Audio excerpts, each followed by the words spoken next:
Starting a new job? Well, that can be frightful in and of itself.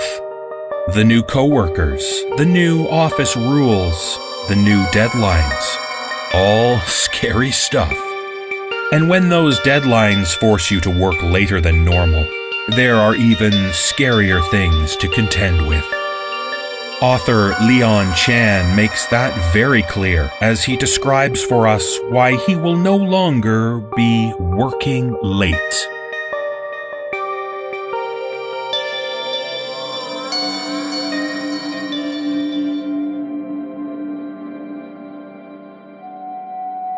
I don't work late anymore.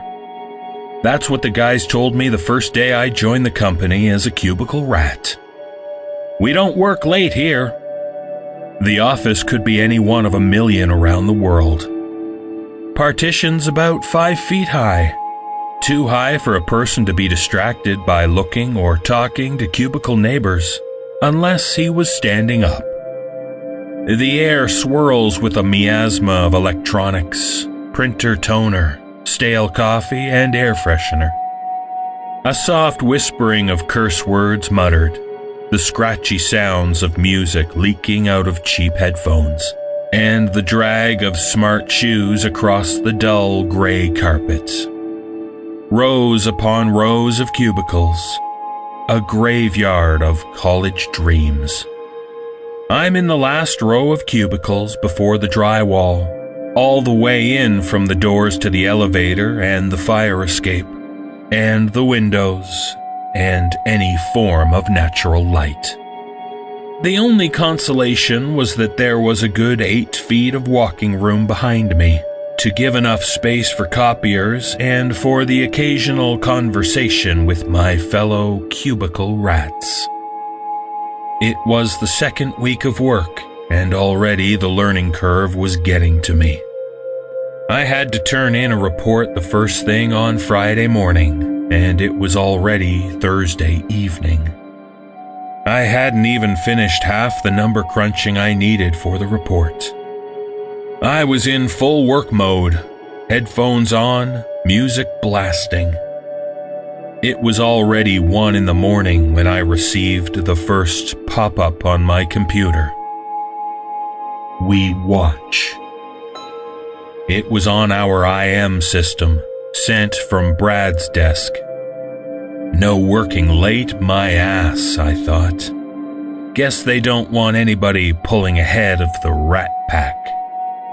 Stop fucking with me, I gotta rush this, I type back. 1:30 a.m. and it was time to start loading up on caffeine. I stopped by Brad's desk on my way out. Nobody was there. I figured that Brad had left sometime in the intervening half an hour. I brewed myself an extra strong coffee at the pantry and looked out of the window at the car park. I see one solitary car, mine, and the wobbling shine of a torchlight as the building's only security guard made his rounds. It was just going to be me and the spreadsheets for the rest of the night. I headed back to my desk. Another message waited from Brad. Play with us. There was no way Brad could have been in the building. The car park was empty. Stop fucking with me. I'm in the building and I need to finish up my report. I texted him angrily and dropped my phone onto the desk. I stomped over to Brad's desk. I was certain that I would be able to find some VPN bullshit that let him pull this trick through the corporate firewall. I scanned through the running programs but couldn't find any traces that he was accessing his computer remotely. Puzzled, I took my headphones off. And I froze for the first time that night.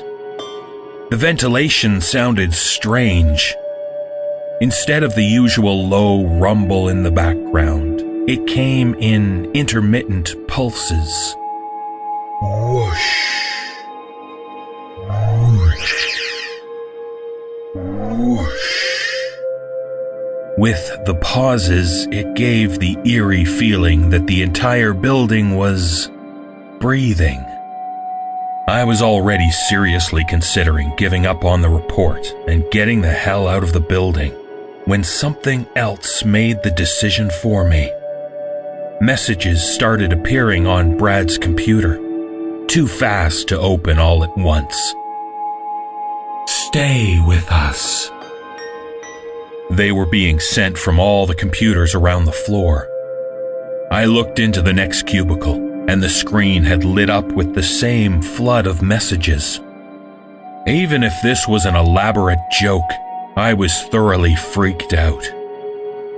Okay, you guys win, I yelled at the empty office, with a bravado that I did not feel at all, flipping the bird at any hidden cameras they may have been filming this with.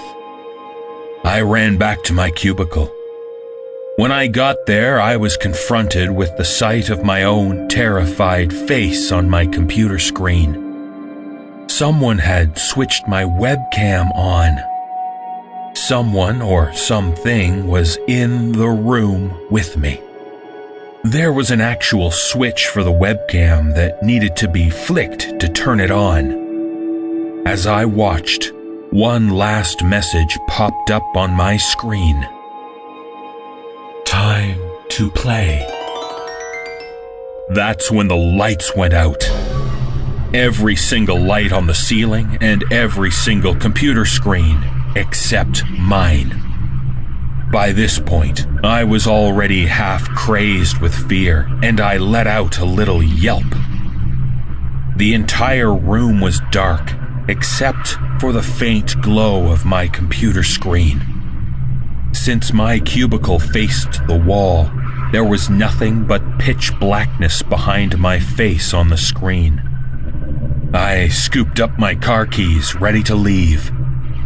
That's when I saw it.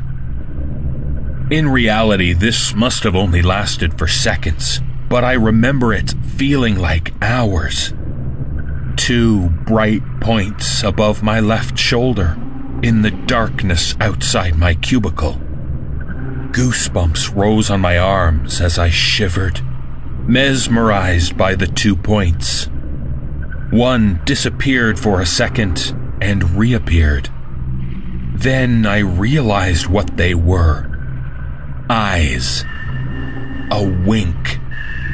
The points were the reflection of the light of my computer screen off a pair of eyes from behind me.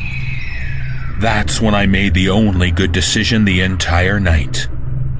Instead of turning around, I clambered up on my desk, crushing my keyboard along the way, and went over the cubicle wall. I tumbled into the next cubicle and scooted backwards on my ass. I strained my ears to listen for any sound of breathing or footsteps, anything that could have told me which direction that person or thing was coming. Nothing. I didn't hear a thing, but I could feel it. The room was practically pitch dark, apart from the emergency lighting coming from the fire escape and the elevator. But I could feel the darkness growing deeper down the aisle. I realized then that I had never known true fear before those last few moments.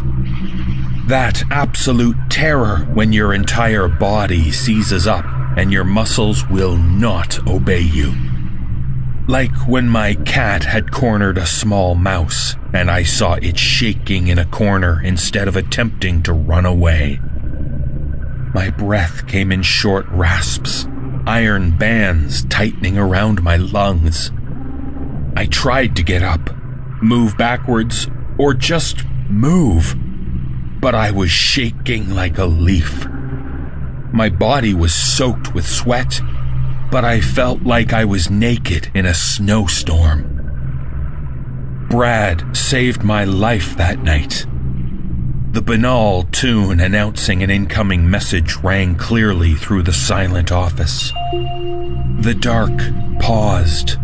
Its attention shifted for a second. and the spell was broken. I was up on my feet and down the fire escape in seconds. A few days later, I learned that the message that saved me was a simple, "Get the fuck out, now." I tore down 5 flights of stairs.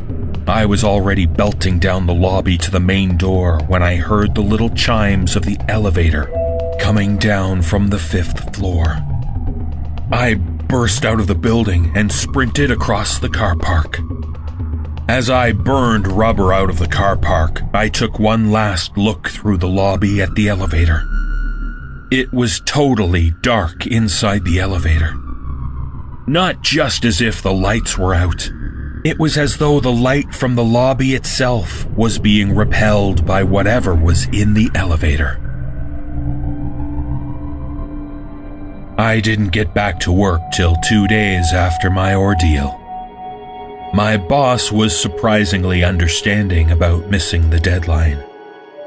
I told him that I tried to stay late to finish it up, but fell sick instead. There was a flash of understanding in his eyes. He gave me another 2 days to finish up. Brad and some of the others looked at me differently after that night. I wasn't the first one to experience something like that. We never spoke about it. I still remember the message left for me at my computer when I came back 2 days later. "We're still watching." That was the last time I stayed in late for work.